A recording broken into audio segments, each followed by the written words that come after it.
Main menu. Continue.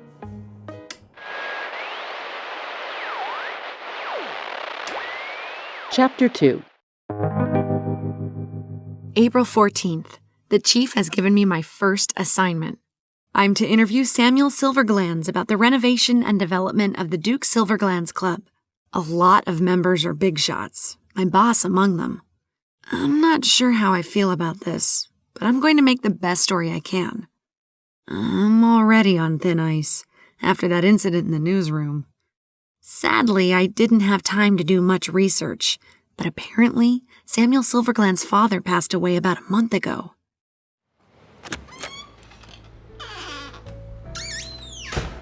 Oh, wow! Now I see why the club has Duke in its name. This place looks like something you'd find in a castle, with all the leather, mahogany, and paintings all over the place.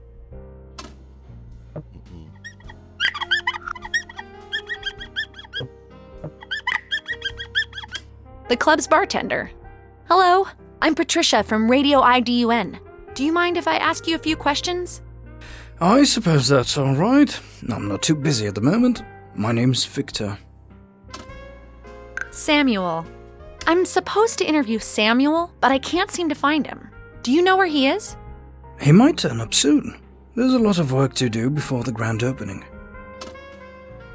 The club. So what's it like here? Do you like your job? It doesn't pay much, but the status you get from working for such a fine establishment makes it worthwhile. I thought you'd get paid well, considering the high class of this place and all. You would think so, yes. It started to unravel a bit lately. That's why they're opening a new restaurant, to make more money. That sounds like an interesting story. What more can you tell me?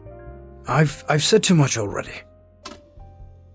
The club. Buy drink. Can I get a drink? What are you having? Gin. Dry martini. Cognac. Cognac, please. My pleasure. The club. Buy drink. Goodbye. Thank you so much, Victor.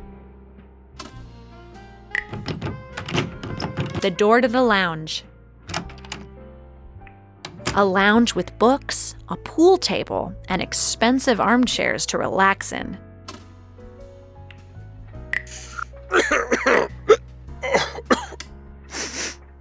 He smells of alcohol. Hello, I'm Patricia from Radio IDUN. Would you mind answering a few questions? From Radio IDUN. Why, yes. I'm Oscar Silverglands, and I would gladly answer your questions, if only my throat wasn't so dry.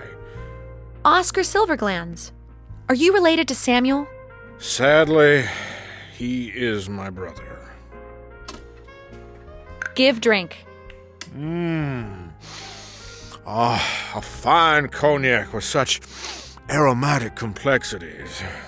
What was it you wanted to talk about?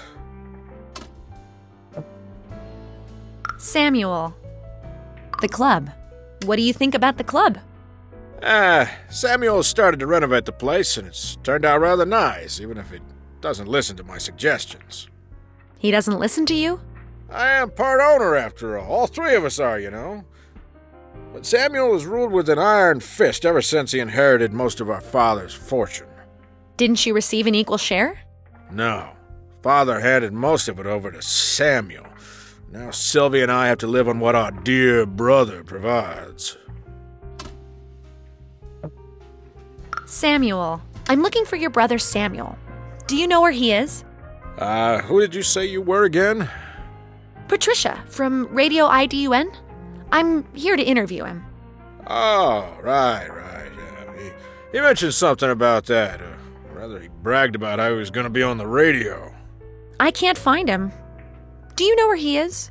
Yes. Would you like me to get him? Yes, please. Unless it's too much of a bother. Hold on. I'll call him for you.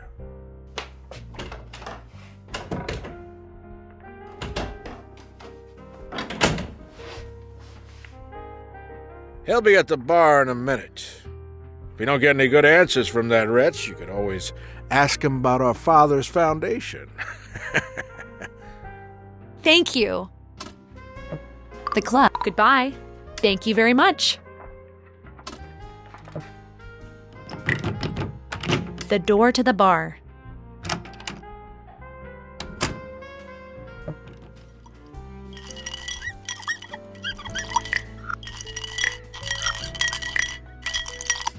Ah, Samuel is here. Now I can get my interview. Hello, I'm Patricia from Radio IDUN. It's about time you showed up. Interview. Do you have time for the interview now? Yes, that's fine. The club. What can you tell me about the Duke Silverglands Club? I started it 20 years ago. You started it by yourself? I thought your siblings were part owners. Just because a piece of paper says so doesn't mean they did anything. I built this club from the ground up. The restaurant. And you'll soon be opening a new restaurant that'll be open to non-members as well. What's your view on the future? I thought it was time to do something new, and the restaurant business is very lucrative. So it's about money? Don't put words in my mouth. You will cut that from the interview. I felt it was time to give something back to the community. My father was a very generous man, and so am I.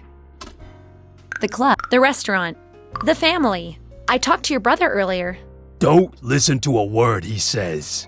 So, That's enough about my brother. the restaurant. The family. Your father. I realize this is a touchy subject, but I think the listeners would want to hear about your father, who passed away last month. You inherited most of his fortune. I don't hear a question. I'm wondering how this affects the club and the new restaurant. Plans for the development have been in place for a long time. With the inheritance, I was able to realize them. That's all I will say about my father. This wasn't very interesting. Maybe I should ask him about the foundation. Can you tell us a little bit about your father's foundation? I don't want to talk about that.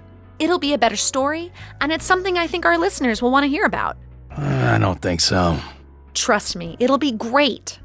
All right, but keep it short. Thank you. Can you tell me what kind of foundation it is? If you haven't even bothered to find out yourself, I'm not going to tell you. No, I only thought it would sound better if you were the one telling the listeners about it instead of me. Well, all right. My father created the Silverglands Foundation to help the less fortunate. It was something he cared deeply about. Thank you. So, why was it that he gave all the money to you without providing something for the foundation? That's not something I want to discuss. This was supposed to be about my restaurant, not my personal affairs. Your radio station's reputation seems very exaggerated since they said an amateur like you. This interview is over. A sensitive subject, apparently. I can't leave this place without a real interview. Samuel didn't say much before he stormed off. There has to be someone around who can give me a good story. I guess I can snoop around a bit while I'm here. Richard had a member's card for the VIP room. I could start there. The lounge.